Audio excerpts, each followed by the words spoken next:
प्रसन्नता व्यक्त करता हूं कि परिवार ने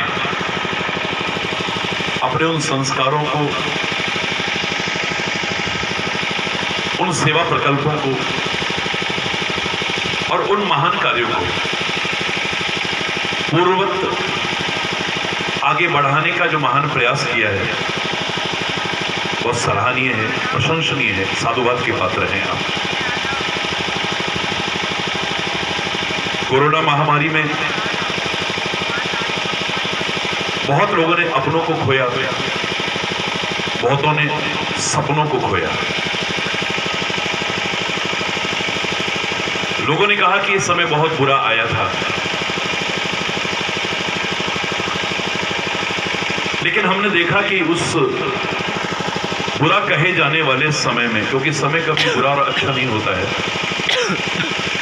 जहां एक और वो पीड़ा और दर्द हमारे हृदय को देकर के गया, वहीं दूसरी ओर लोगों की मानवता के दर्शन भी करा के गया है।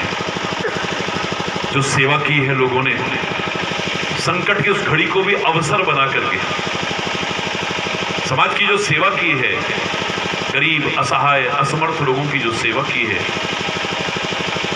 सचमुच अपने जीवन को सार्थक किया है लोगों ने। यहां मानवता और दानवता के इस काल में दोनों के दर्शन हुए। एक और लोगों ने अपना जीवन धन्य किया, मानवता का दर्शन करा के, लोगों को सहयोग करके, सेवा करके। दूसरी ओर लोगों ने दरिंदगी की हदों को पार भी किया। 2000, 2500 की एम्बुलेंस मिल रही थी 40,000, 50,000 में। 400 का इंजेक्शन मिल रहा था 40,000, 50,000 में। 400 का सिलेंडर मिल रहा था। 1-1 लाख रुपए तक लोगों ने जान बचाने के लिए लिया है। मैं लोगों से कहा करता था कि इस काल ने हमें दिखा दिया कि किसके अंदर क्या छुपा हुआ है। लोगों ने कहा था, सुमति कुमति सबके उर रहे, नाथ पुराण निगम अस कहें। सुमति भी और कुमति दोनों सबके अंदर, एक नहीं सबके अंदर में है। अपवाद छोड़ करके, क्योंकि एक्सेप्शंस आर ऑलवेज देयर, अपवाद हर जगह होते हैं। उन अपवाद को छोड़ करके बाकी देखेंगे तो सबके अंदर सुमति भी है, कुमति भी है। कौन किसको उजागर कर रहा है ये उसके ऊपर निर्भर करता है। समय की बात आती है तो समय को 4 भागों में हमने बांटा है, सतयुग, त्रेता, द्वापर, कलयुग। सतयुग में अच्छाई और बुराई लोकों में हमें नजर आती थी। एक और देवलोक था, एक और असुर लोक था। अपवाद स्वरूप देवलोक में भी कुछ बुरे लोग हो सकते थे और अपवाद स्वरूप असुर लोक में भी कुछ अच्छे लोग हुए, प्रहलाद जैसे, जिनको इतिहास में स्वर्णिम अक्षरों में लिखा गया। और जब तक ये धरा है, चंद्र है, सूर्य है, गगन है, ऐसे भक्तराज प्रहलाद का नाम कभी मिटाया नहीं जा सकता है। गौरव का अनुभव होता है। तो एक और असुर लोक था, एक और देवलोक था। अच्छे बुरे की पहचान के लिए ज्यादा भटकने की जरूरत नहीं पड़ती थी।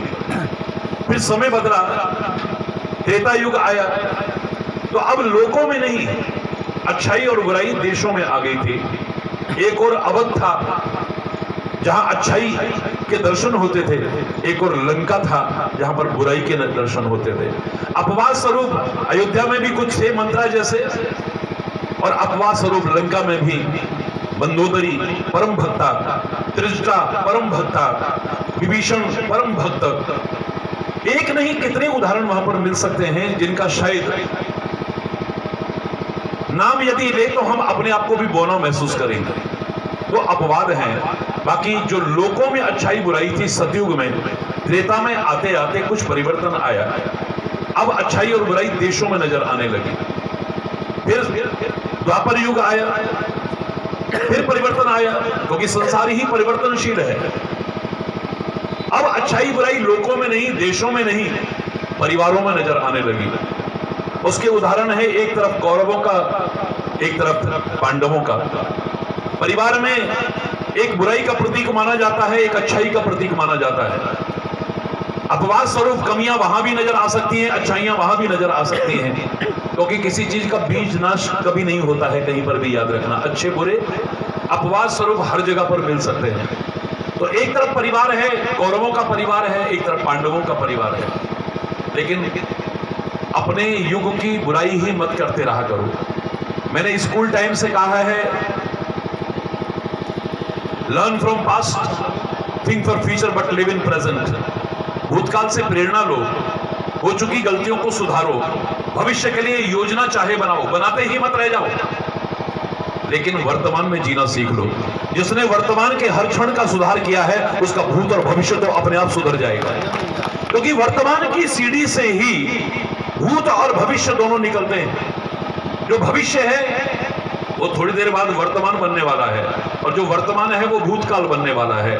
तो मैं यदि कह दूं, मेरी अनेक रचनाओं में 5,500 6,000 रचनाएं हैं, तो उनमें से इस बारे में भी मैंने कॉलेज समय में जो शब्द कहे थे, जो सोचता बस भविष्य की है वह वर्तमान भी खोता है, आनंद उठा सकता वो नहीं, तीनों कालों में रोता है, जिसने देखा है वर्तमान तीनों ही काल संवार दिए।